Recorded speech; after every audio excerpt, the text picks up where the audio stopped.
여러분 혹시 그거 아십니까? 한 미국 최고 전략가가 한국의 조선소를 보고 나서 떨리는 손으로 우리가 더 이상 세계 최강이 아닐 수도 있다고 보고서에 적었다는 사실 말입니다. 그는 평생 한국을 모방은 잘하지만 창조는 못하는 나라라고 생각해왔습니다. 작은 나라가 감히 미국에 도전할 수 있다는 생각조차 하지 않았던 그였습니다. 하지만 부산의 한 비밀시설에서 목격한 것은 그의 모든 신념을 무너뜨렸습니다. 거대한 금속 덩어리가 밤낮 없이 자라나고 있었고 그 규모는 미국 최대 항공모함과 맞먹었습니다. 그러나 진짜 충격은 따로 있었습니다. 과연 그날 밤 그 미국인이 본 것은 무엇이었을까요? 그 전에 잠깐 좋아요와 구독을 눌러주시면 영상 제작에 큰 힘이 됩니다. 안녕하세요. 제 이름은 마이클 레너드예요. 예전에는 미국 대통령을 위해 일했어요. 직접적인 건 아니었지만 꽤 가까운 위치였죠. 저는 먼 나라들에 대해 중요한 결정을 내리는 사람이었어요. 미국이 어떤 위험한 상황에 어떻게 대응해야 할지 조언했죠. 지금은 대학교에서 학생들을 가르치고 있어요. 아마 학생들은 제가 요즘 세상을 이해하지 못한다고 생각하겠죠. 집에 있는 제 서재는 두꺼운 책들로 가득해요. 전쟁, 권력, 국가의 행동 방식에 대해 아주 똑똑한 사람들이 쓴 책들이에요. 저는 그 책들을 여러 번 읽었고 책장 위에 줄지어 앉아있는 이 책들을 보면 마치 오랜 친구처럼 느껴져요. 제가 한때 중요한 비밀들을 알고 있었단 사실을 상기시켜 주거든요. 새해 전, 저는 정부 일을 그만뒀어요. 처음엔 그 흥분되는 분위기가 그리울 줄 알았어요. 비밀회의, 밤늦게 걸려오는 위기 전화들, 그런 일들이요. 그런데 생각보다 조용한 생활이 꽤 좋더라고요. 아무도 저를 귀찮게 하지 않고 아무도 저한테 불가능한 문제를 풀어달라고 하지 않아요. 커피 두 번째 잔을 마시고 있을 때 전화가 울렸어요. 전화 건 사람은 조슈아 맥킨타이어였어요. 우리는 오랫동안 함께 일했는데 그는 지금 제가 맡았던 국무부 자리에 있어요. 마이클, 연설 좀 해줘야겠어. 조슈아가 말했어요. 한국 얘기 기억하지? 그때 핵무기 개발하려다 우리가 막았던 일. 당연히 기억하죠. 그건 제 경력 중에서도 손꼽히는 성과였어요. 2000년대 초반, 한국은 북한을 두려워했어요. 그래서 몰래 핵무기를 만들려고 했죠. 재료를 사고, 계획을 짜고, 핵무기가 안전을 지켜줄 거라고 믿었던 거예요. 그때 제가 서울로 날아가서 한국 안보 관계자들과 직접 마주 앉았어요. 그리고 아주 분명하게 설명했어요. 만약 한국이 핵무기를 만들면 일본도 만들게 될 거고 중국과 러시아는 한국을 위협으로 볼 거라고요. 그러면 주한 미군도 철수할 수밖에 없고 한반도 전체가 훨씬 위험해질 거라고요. 한국 측 인사들은 제 이야기를 신중하게 들었어요. 몇 가지 질문도 했고요. 결국 핵 계획을 중단하기로 동의했어요. 대신 미국은 전투기를 팔고 군사기술 일부를 공유했어요. 모든 쪽이 만족했죠. 완벽한 외교였지. 제가 조슈아에게 말했어요. 어떤 연설을 원하는 거야?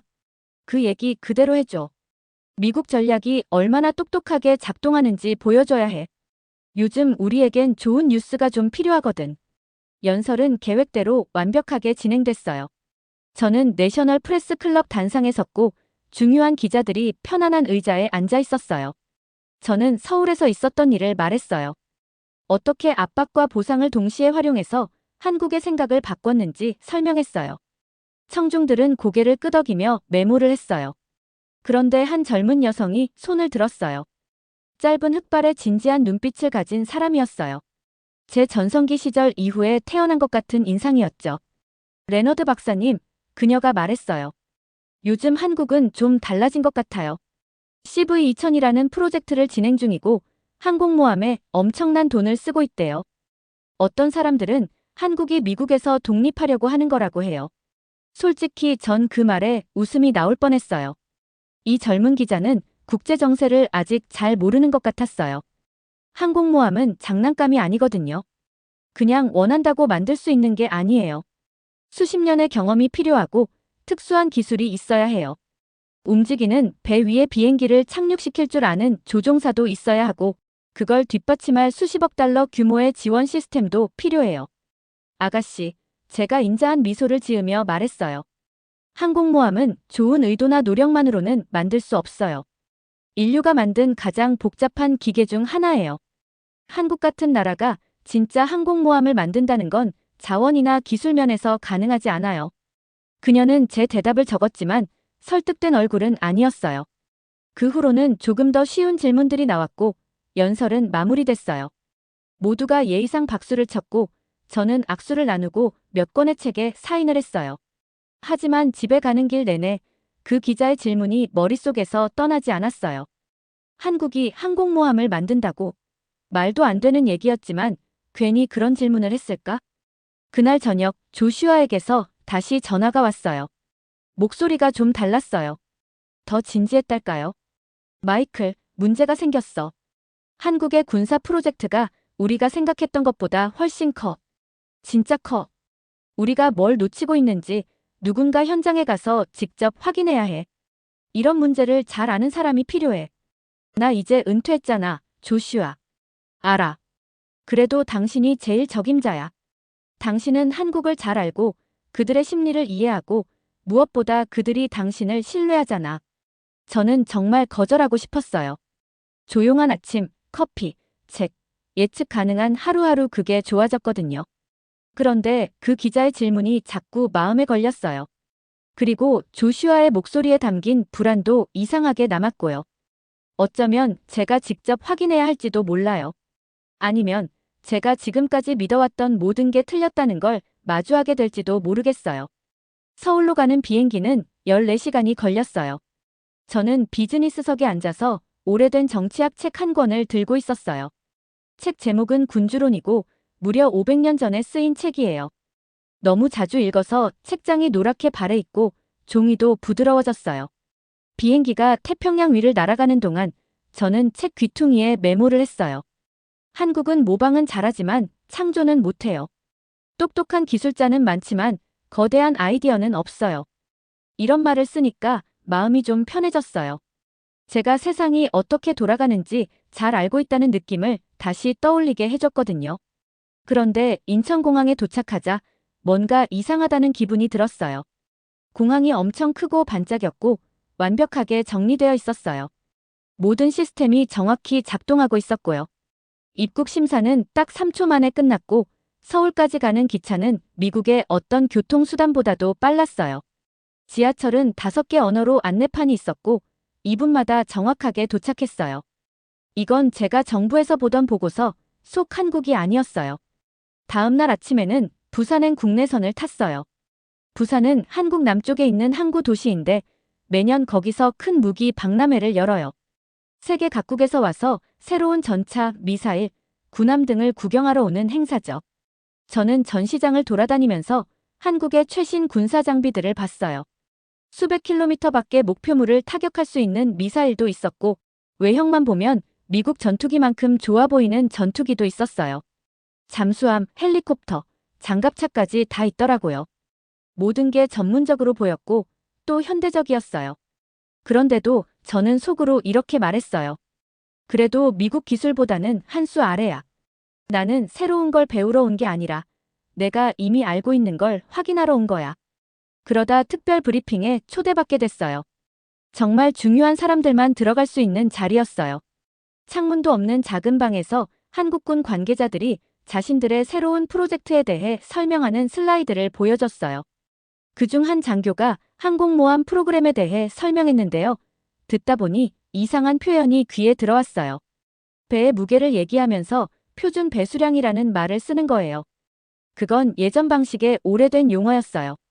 요즘은 전 배수량이라는 표현을 쓰거든요. 그런데 왜 굳이 옛날 용어를 썼을까요? 제 머리가 다시 옛날 정부 시절처럼 돌아가기 시작했어요. 누군가 일반적이지 않은 단어를 쓸 땐 보통 이유가 있거든요. 뭔가를 숨기려는 의도일 수도 있고요. 브리핑이 끝난 뒤 저는 젊은 한국인 엔지니어 한 명을 따라 커피 코너로 갔어요. 그 친구는 제가 다가오자 조금 긴장하는 눈치였어요. 혹시 하나만 여쭤봐도 될까요? 제가 조심스럽게 물었어요. 당신들 항공모함의 실제 크기 어느 정도예요? 그 친구는 주변을 둘러보더니 아무도 듣고 있지 않은 걸 확인하고 나서 아주 작은 목소리로 말했어요. 설계상으로는 7만 톤이 가능해요. 필요하다면 9만 톤까지도 될 수 있어요. 그 말을 듣는 순간 제 커피잔이 손에서 떨어질 뻔했어요. 7만 톤이 작은 배가 아니거든요. 9만 톤이라면 그건 미국이 만든 가장 큰 항공모함들과 같은 급이에요. 바다 전체를 장악할 수 있는 수준이죠. 그 한국 장교는 표현을 실수한 게 아니었어요. 아주 교묘하게 진짜 규모를 숨기고 있었던 거예요. 작게 들리는 옛날 용어를 써서 말이죠. 그날 남은 시간 동안 무기 전시회를 계속 둘러보긴 했지만 도저히 집중이 안 됐어요. 자꾸 그 숫자가 머릿속에서 맴돌았어요. 7만 톤, 9만 톤. 호텔방으로 돌아온 밤, 저는 정찰 위성 쪽에서 일하는 옛 친구에게 전화를 걸었어요. 거제도에 있는 조선소를 촬영해달라고 부탁했어요. 한국이 가장 큰 배들을 만드는 곳이죠. 새벽 3시에 친구가 사진을 보내줬어요. 저는 노트북 화면을 보며 눈을 떼지 못했어요. 뭔가 세상이 뒤바뀌는 기분이었어요. 위성 사진에는 엄청난 금속 구조물들이 조선소 여기저기서 움직이고 있었어요. 밤에도 수백 명의 인부들이 쉬지 않고 거대한 무언가를 만들고 있었고요. 열감지 이미지로 보니까 24시간 내내 대규모 공사가 진행 중이었어요. 이건 단순한 프로젝트가 아니었어요. 누군가의 설계를 베낀 것도 아니었어요. 이건 완전히 새로운 무언가였어요. 저는 친구에게 다시 전화를 걸었어요. 혹시 한국의 다른 군사 프로젝트 자료도 구할 수 있을까? 제가 물었어요. 특히 코드명이 붙은 것들. 1시간쯤 뒤에 친구가 목록을 보내줬어요. 트리니티 프로젝트, 어쌔신 프로젝트, 어니스트 프로젝트. 이런 이름은 단순한 무기 프로젝트에 붙이지 않아요. 혁신적인 시스템에 붙는 이름이에요. 저는 노트북을 닫고 어두운 호텔방에 그대로 앉아 있었어요. 창밖으로는 부산항이 불빛으로 반짝였어요. 세계 각국에서 온 배들이 항구에 정박해 있었고 그중 몇 척은 미국 해군 소속이었어요. 그런데 제 인생에서 처음으로 이런 생각이 들었어요. 지금도 미국의 군함이 세계에서 가장 강하다고 확신할 수 있을까? 저는 한국이 여전히 우리를 필요로 한다는 걸 확인하러 왔어요. 그런데 지금은 오히려 우리가 한국을 필요로 하는 게 아닐까 하는 생각이 들기 시작했어요. 그게 제일 무서웠어요. 다음 날 아침, 저는 항구 근처 커피숍에서 박선우 씨를 만났어요. 그분은 제가 상상했던 딱 그 모습의 한국 군사 기술자였어요. 단정한 머리, 깨끗한 안경, 완벽하게 잘 맞는 회색 정장. 말투는 조용했고 불필요한 말은 전혀 하지 않았어요. 그런데 눈빛은 달랐어요. 제가 이전에 봤던 한국 관료들처럼 존경이나 두려움을 드러내는 그런 눈빛이 아니었어요. 오히려 저를 마치 풀어야 할 수수께끼처럼 관찰하고 있다는 느낌이 들었어요. 저는 바로 본론으로 들어갔어요. 저는 무기 전시회를 보러 온 게 아니에요. 제가 말했어요. 당신들이 실제로 뭘 만들고 있는지 알고 싶어서 온 거예요. 위성 사진에서 뭔가 큰 게 조선소에서 움직이고 있는 게 보였어요. 직접 보고 싶어요. 박선우 씨는 커피를 천천히 한 모금 마시고 제 얼굴을 오래 바라봤어요. 그리고 조용히 대답했어요. 오늘 밤이요. 누가 전화할 거예요. 그날 하루는 시간이 정말 느리게 흘러갔어요. 전시회에 더 가보려고 했지만 집중이 안 됐어요. 머릿속엔 계속 위성 사진이 떠올랐어요. 열감지 영상, 밤낮 없이 진행 중인 대규모 건설. 밤 8시, 호텔 전화가 울렸어요. 낯선 목소리가 주소를 불러줬고 혼자 오라고 했어요. 카메라도, 녹음기도, 질문도 안 된다고 했어요. 택시를 타고 그 주소로 갔어요. 도심에서 꽤 멀리 떨어진 공업 지역이었어요. 가로등도 없고 중요한 곳을 알리는 표지판도 없었어요. 텅 빈 주차장에서 내리자고 하니까 택시기사도 어리둥절해 하더라고요. 검은색 차량 한 대가 저를 기다리고 있었어요. 어두운 양복을 입은 두 남자가 차에 타라고 손짓했어요. 그들은 이동하는 내내 아무 말도 하지 않았어요. 꼬불꼬불한 길을 따라 30분쯤 달렸던 것 같아요. 우리가 멈춘 곳은 군 기지처럼 보이는 정문이었어요. 경비병들이 제 여권을 3번이나 확인했어요. 금속 탐지기로 몸을 스캔했고 제 휴대폰과 시계를 가져가서 자물쇠가 채워진 상자에 넣었어요. 정문을 지나니 창문 하나 없는 콘크리트 건물이 있었어요. 그냥 거대한 회색 상자 같았어요. 안으로 들어가자 복도는 하얗게 칠해져 있었고 형광등 불빛이 강하게 비추고 있었어요. 저희 발소리가 벽을 따라 울렸어요. 10분 정도 걸었던 것 같아요. 복도는 다 똑같이 생겨서 방향 감각이 없더라고요. 드디어 무겁고 튼튼한 철문 앞에 도착했어요. 안내자가 숫자 키패드에 코드를 입력하자 치익 소리와 함께 문이 옆으로 열렸어요. 문 너머에는 제가 평생 본 것 중 가장 거대한 실내 공간이 펼쳐져 있었어요. 천장은 어둠 속으로 사라졌고 바닥은 축구장처럼 넓게 펼쳐져 있었어요. 그리고 그 한가운데 밝은 조명 아래 존재해서는 안 될 무언가가 있었어요. 그건 배의 선체였어요. 그런데 배라고 부르기엔 너무 거대한 존재였어요.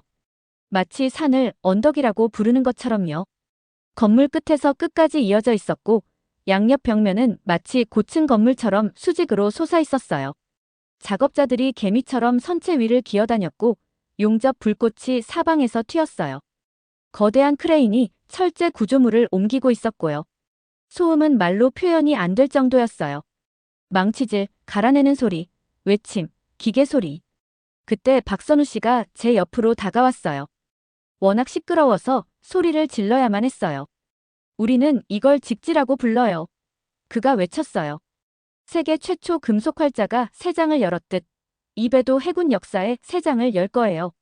저는 말문이 막혔어요. 그냥 바라볼 수밖에 없었어요. 이건 단순한 항공모함이 아니었어요. 거의 바다 위의 도시 같았어요. 미국이 만든 어떤 무기 플랫폼보다도 강력할 수 있는 그런 배였어요. 그런데 박선우 씨는 거기서 끝이 아니었어요. 그는 저를 좀 더 조용한 공간으로 데려갔고 그곳은 벽 전체가 컴퓨터 화면으로 가득했어요. 기술자들이 키보드를 두드리고 있었고 화면에는 코드들이 눈 깜짝할 사이에 흘러가고 있었어요. 이건 트리니티예요. 그가 설명했어요. 모든 걸 제어하는 두뇌죠. 모니터 속에는 해전 시뮬레이션이 보였어요. 수백 개의 소형 드론이 적함 주변을 둘러싸고 있었고 잠수함은 정교하게 움직였어요. 미사일은 여러 지점에서 동시에 발사되고 있었어요. 그런데 이 모든 게 하나의 시스템으로 통제되고 있었어요. 인간 사령관보다 훨씬 빠르게 생각하는 인공지능 두뇌 하나가 모든 걸 지휘하고 있었어요. 당신들은 지금 단순히 배를 만드는 게 아니네요. 제가 말했어요. 완전히 새로운 해군 전체를 만드는 거네요. 하나의 생각을 가진 군대. 박선우 씨는 고개를 끄덕였어요. 우리는 미국 해군 전략을 50년간 공부했어요. 당신들이 어떻게 싸우는지 배웠죠. 하지만 동시에 당신들이 어떻게 생각하는지도 배웠어요. 미국은 언제나 자신과 똑같은 방식으로 싸울 거라고 생각하죠. 우리는 전혀 다른 방식의 전쟁을 준비했어요. 순간 어지러웠어요. 제가 알고 있던 해군 전쟁 방식은 완전히 시대에 뒤처진 것처럼 느껴졌어요. 한국은 미국을 따라잡은 게 아니었어요. 완전히 새로운 방향으로 뛰어넘은 거였어요. 그런데 왜 저한테 이걸 보여주신 거예요? 제가 물었어요. 이해하셔야 하니까요. 박선우 씨가 말했어요. 우리는 미국을 위협하려는 게 아니에요. 더 큰 나라들이 작은 나라들을 함부로 밀어붙이는 세상에서 우리가 살아남기 위해 이걸 만든 거예요. 이게 우리의 대답이에요. 저는 나가기 전에 그 거대한 선체를 한 번 더 둘러봤어요. 작업자들이 미사일 발사용 관 같은 걸 설치하고 있었어요. 규모가 말도 안 되게 컸어요. 이 한 척이 대부분 나라의 해군 전체보다 더 많은 화력을 탑재할 수 있을 것 같았어요. 호텔로 돌아가는 차 안에서는 아무 말도 하지 않았어요. 창밖으로 보이는 부산항의 불빛을 바라봤어요. 바다엔 미국 해군 군함도 떠 있었어요. 제가 워싱턴에서 근무하던 시절 그 군함들의 임무 계획을 직접 세우기도 했었죠. 그런데 지금은 그 군함들이 작고 낡아 보였어요. 호텔방에 돌아와서 저는 침대에 앉아 조슈아 맥킨타이어에게 보낼 보고서를 쓰려고 했어요. 그런데 무슨 말을 해야 할까요? 한국이 태평양의 균형을 바꿀 수도 있는 무언가를 비밀리에 만들고 있다고요? 한국의 기술력에 대한 우리의 모든 가정이 틀렸다고요? 우리가 더 이상 세계에서 가장 강한 해군이 아닐 수도 있다고요? 노트북을 닫으며 제 손이 떨렸어요. 내일 저는 워싱턴으로 돌아가요. 그리고 내일 우리 정부에 말해야 해요. 우리가 눈을 돌린 사이 세상이 완전히 달라졌다고요. 지금 이 순간 저는 그냥 어둠 속에 앉아서 제가 본 걸 곱씹어보고 있어요. 이젠 학생이 선생이 됐고 미국은 그 수업을 받아들일 준비가 안 된 것 같아요. 워싱턴으로 돌아가는 비행기는 끝이 없는 것처럼 느껴졌어요. 단 일주일 전, 이 좌석에 앉아서 권력에 대한 오래된 책을 읽고 있었는데요. 지금 그 책을 다시 보니 참 어리석게 느껴졌어요. 그 안의 생각들은 완전히 다른 세계에서 나온 것 같았어요. 늘 미국이 가장 강하다고 믿었던 그 시절의 세계요. 눈을 감고 자보려고 했지만 머릿속에는 계속 장면들이 떠올랐어요. 밝은 조명 아래 있었던 거대한 선체, 수백 개의 드론이 벌떼처럼 움직이던 컴퓨터 화면, 그리고 박선우 씨의 차분한 목소리로 들었던 한국이 전혀 다른 방식의 전쟁을 준비하고 있다는 설명까지요. 눈을 감을 때마다 자꾸 그 말도 안 되는 배가 떠올랐어요. 비행기는 해 뜰 무렵 워싱턴 공항에 착륙했어요. 그런데 모든 게 예전보다 작아 보였어요. 공항은 낡고 붐볐고 택시는 담배 냄새가 났어요. 심지어 워싱턴 시내의 건물들조차 서울에서 봤던 반짝이던 빌딩들에 비하면 지쳐 보였어요. 저는 곧장 강가에 있는 제 집으로 향했어요. 가죽 의자는 여전히 그 자리에 있었고 커피 머신도 그대로였어요. 전략과 권력에 대한 책들도 여전히 책장에 정렬되어 있었어요. 마치 충성스러운 병사들처럼요. 하지만 저는 더 이상 일주일 전 이 방을 떠났던 그 사람이 아니었어요. 아침 시간 내내 저는 한국에서 적어온 메모들을 멍하니 바라봤어요. 숫자들, 코드명, 설계 스케치들, 제가 믿고 있던 게 다 틀렸다는 증거들이었죠. 그러고 나서 저는 국무부의 미셸 루이스에게 전화를 걸었어요. 미셸은 거의 누구보다도 오래 정부에서 일해온 분이에요. 5명의 대통령을 거치며 수많은 국제 위기를 겪었고 이제는 웬만한 일로는 놀라지 않으시죠. 그런데 이번엔 달랐어요. 저는 국무부 건물 7층에 있는 그녀의 사무실 책상 맞은편에 앉았어요. 창밖으로는 제가 한때 안보회의에 참석하던 백악관이 보였어요. 한국 같은 나라에 대해 결정을 내리던 그 자리요. 이건 모든 걸 바꿔버리네요. 미셸이 제 보고서를 다 읽은 후 말했어요. 목소리가 아주 조용했어요. 한국이 정말 그런 시스템을 만들 수 있다면. 그런데 만들 계획이 아니라 이미 만들었어요. 제가 말을 끊었어요. 그 배는 앞으로 2년 안에 바다에 뜰 거예요. 인공지능 시스템은 이미 시험 운용 중이에요. 미셸은 보고서를 책상에 내려놓고 제 눈을 똑바로 바라봤어요. 그럼 우리가 이제 뭘 해야 할까요? 제 커리어 전체를 통틀어 처음으로 저는 바로 대답하지 못했어요. 그동안 제게 주입된 사고방식은 늘 압박과 통제였거든요. 약점을 찾고 힘을 행사해서 미국이 원하는 방향으로 상대를 움직이게 만드는 것. 하지만 한국은 이제 약한 나라가 아니었어요. 그리고 미국을 위협하려는 것도 아니었어요. 단지 더 이상 누구에게도 휘둘리지 않겠다는 거였어요. 우선 우리가 게임의 규칙을 더 이상 이해하지 못하고 있다는 걸 인정해야 해요. 제가 마침내 말했어요. 50년 동안 우리는 한국이 우리보다 더 우리를 필요로 할 거라고 믿었어요. 그런데 그 전제가 이제 틀렸어요. 미셸은 의자에 몸을 기대고 한숨을 쉬었어요. 제가 방에 들어왔을 때보다 훨씬 나이 들어 보였어요. 그럼 이제 한국이 미국보다 더 강하다는 말인가요? 그렇다기보다는 한국은 우리가 전혀 예상하지 못했던 존재가 된 거예요. 세계 최강 해군이 되려는 게 아니에요. 그냥 누구에게도 밀리지 않으려는 거죠. 우리까지 포함해서요. 몇 분간 우리는 아무 말도 하지 않았어요. 창밖으로는 관광객들이 백악관 앞에서 사진을 찍고 있었어요. 그들은 여전히 저기가 세계 권력의 중심이라고 믿고 있겠죠. 어쩌면 그들도 틀렸는지 몰라요. 그럼 앞으로 어떻게 해야 하죠? 미셸이 물었어요. 그건 우리가 한국과 파트너가 되고 싶은지 아니면 경쟁자가 되고 싶은지에 달렸어요. 제가 말했어요. 확실한 건 이제 우리가 한국의 상사처럼 행동할 수는 없다는 거예요. 3달 뒤 저는 다시 강가의 그 의자에 앉아 있었어요. 하지만 모든 게 바뀌었어요. 책장엔 새 책들이 꽂혀 있었어요. 아시아 전략, 네트워크 전쟁, 해군 전력의 미래에 대한 책들이었어요. 이제는 미국이 당연히 최강이라는 가정이 더는 통하지 않는 세상을 이해하려고 공부하고 있었어요. 그때 전화가 왔어요. 또 한 명의 기자가 한국의 군사기술 발전에 대해 물어봤어요.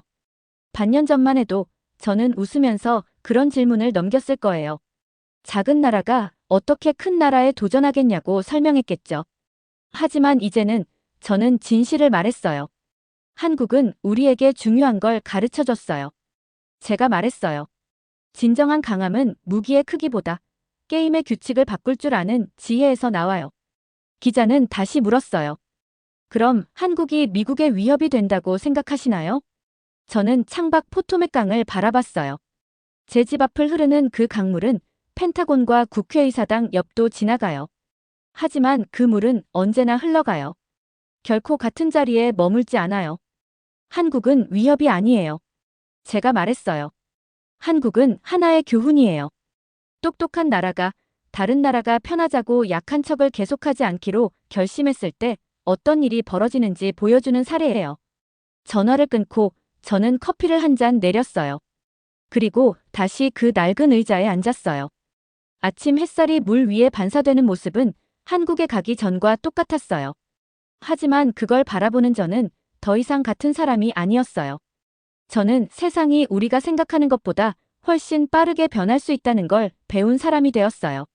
중요한 걸 틀리게 믿고 있었던 경험이 지혜의 끝이 아니라 시작이라는 것도 알게 됐고요. 제가 믿음으로 쌓아 올렸던 편안한 왕좌는 무너졌어요. 그 자리에 남은 건 훨씬 더 소중한 것이었어요. 질문들. 그리고 그 답을 직접 찾아 나갈 용기요. 그 답이 저를 불편하게 만들지라도요. 잘 들으셨나요? 세상에는 가슴 따뜻한 이야기들이 가득합니다. 감동 힐링 사연은 해외에서 전해지는 감동적인 사연들을 소개하며 다양한 이야기들을 통해 위로와 희망, 그리고 하루의 힐링을 선물해드립니다.